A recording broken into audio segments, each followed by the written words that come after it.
का करी मेहरानू ऐसा ना गइल बिया नु साला दिन भर सुत रहती है रात भर सुत रहती है बुझाते नहीं के का करती है वो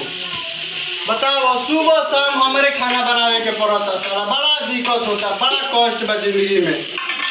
कहाँ बैस रे फुटरी के माई कहाँ भी है बुझाते नहीं थे करा तो एकदम दिन भर बैस रे दिन भर मोबाइल लेके का करती है बुझाते नहीं के पबजी खेलती है कि कहीं बतियावती है तो इसको नहीं के बुझात खाना बनावे के चाहिए कि ना बनावे दिन भर मोबाइल लेके का करते का करो कुछ नहीं करत तू दिन भर केकरा से बतियावत है साहब तोर बुझात नहीं कि खाना बनावे के चाहिए तोर खाना ना बनावे के चाहिए तोर बुझात नहीं के तू केकरा से बतियावत है इस दिन भर का पबजी खेलते इस दिन भर रे ना खेली पबजी का करी तोर खाना नहीं के बनावे के हम खाना बनाई हम कामो करी खानो बनाई हां भैया तक तोर बाबू देले बड़न 10 लाख गिन के का हम रखे बाबू हमारा इतना सुंदर मां से बियाह कर देले काहे देखले ना रहन ओकरा अखिया में का भई रहे ओकरी ना बुझात रहे कि काहे करत तनी दिन भर हम ही खाना बनाई तोरा नहीं के बुझात कि खाना बनावे के खाली दिन भर बतियाओ तनु बाबू बना जे ठीक नु छिला मधे त दिन भर काते बतियाओ त इसके कारण से बतियाओ कौन ना बतियाई ना हो का करबो काहे बतियाइबे खाना नहीं के बनावे के ना बनाई त खाना बना खा देल काहे कति आइल बड़ी दिन भर बतियाओ तू काम कोइला ले तो बाबू के ना बुझात रहे ओकरिया कि काहे कइले बड़न बियाह हम कोई रही कहे उनका से हम उनका से कहे गई रही कि हमरा से कह द लइकिया के तार बाबू ने बन देखा दे हमरा के हम कैसे बजे ना बनाई खाना का करबो हम ही खाना बनाई है तार खाना बना खाती का हम देख होश में रहो बुझाई नु तू दिन भर पबजी मत खेल बुझा गई खेल पबजी का कर ले हो बताई तोरे के का कर ले अब भाग गई तोर छोटे छोटे सब नोच दे बुझाई हां चल लगाओ हमरा के ठीक नु तू खाना काहे नहीं किस बनाओ हम खाना बनाई हम पूरा का कई जने चल जाई खाना हम बनाई है हां तू ही कर लिस पूरा तोर खाना नहीं के बनावे के दिन भर सुतो रहता है ना तू कोन भाई से बतिया दे हम कहि पता ना किस्मत में हमरा कैसे ना लड़की के भाट देलन जा रुक रुक बनाओ दिन बड़का उहे न कर देखे सतु ना हो धर्मेंद्र ना तू ही न होबा बनाओ दिन बड़का भैया जा बनाओ बड़का भैया के ए बड़का भैया सुनत रहो तहार बियाह का भाई हमरा के भाट देला लोग कैसे ना लड़की बेरी देख लो आवा है ना फरियावा तू ही है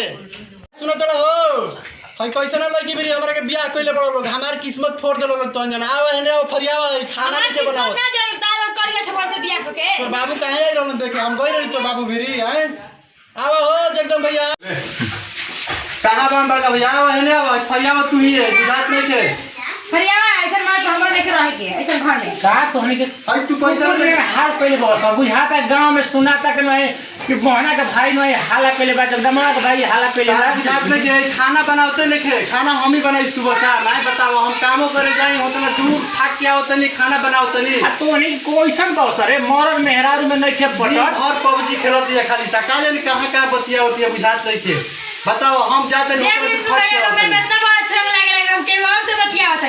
मोबाइल में बाबू से माई से भाई से भाई से ना बतियाई दिन भर बतिया वगैरह खाना बनावे के चाहिए नु हम मरदा गइल बहुत ना दूर काम ये तबियत खराब होई आई भूख भूख लागी ओकरा कि ना खाई कि ना खाई देख हम तोरे ओकरे गलती ना कह तोरो में गलती होई एक हाथ ले थपड़ी ना बाजेला का गलती बा हमारा तू ही बताओ बताओ का गलती बा आई अभी तो खाना खाने को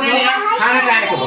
हमार तबियत खराब है ना दवाई करावे तो कुछ सामान खरीद सामान न खन दे कुछ की निकाल दवा किचन में जाके देखो सब कुछ भरल बा कि ना अभी हम बनई नहीं है अच्छा तबियत खराब होई ते दवाई लिया के दे दो ई कनुची पड़त दिया अगर तबियत खराब बा का दिन दिन पर पहुंच दिया तीन खाना में का बतिया होती अगर तबियत खराब बा ई खाना नहीं के बनाओ तो हम दिन भर खाना बनाई दोनों टाइम तोहनी के नाटक अच्छा नहीं लागत हम जान गई तोहनी नाटक अच्छा नहीं लागत आ रोज रोज घर में कुकुरा हमरा अच्छा नहीं लागत गांव टोला महल का कह दे तू ही फरियाओ हम नहीं जानो बड़ भाई के नाते तो दोनों के न जानते है आ देख तोरा चप्पल निकाल के ठोके लगब आज के बाद तो हमरे में गलती हो गई हमरे में गलती हो गई लेकिन हम कुछ गलती नहीं खे सब ई कुला नाटक नहीं हमरा ये नाटक ना हो के चाहिए घर में रहे तो सुख शांति से रहे के चाहिए कमाइबो कहीं हम ये खाना बना ज्यादा मत बोल भाषा सुन ले तार ठीक है बात तू ये ठीक कराओ गायनियन मेहरारू के तो नाटक कइले बो आज तक को हम शिकायत नहीं कि सुन ले आ कहत को पबजी खेलती है फोन से बतिया तोरे नजर में शिकायत तो है बाकी तू एक देखा रह ठीक बा शांति से रह सब तो के जाता नहीं हम सुनाए ना जाए हमनी के चैनल में उमंग मस्ती चैनल के सब्सक्राइब करी जा और कमेंट करी जा वीडियो के ज्यादा से ज्यादा फैला दी जाए एकदम पूरा एकदम वीडियो शेयर हो जाए।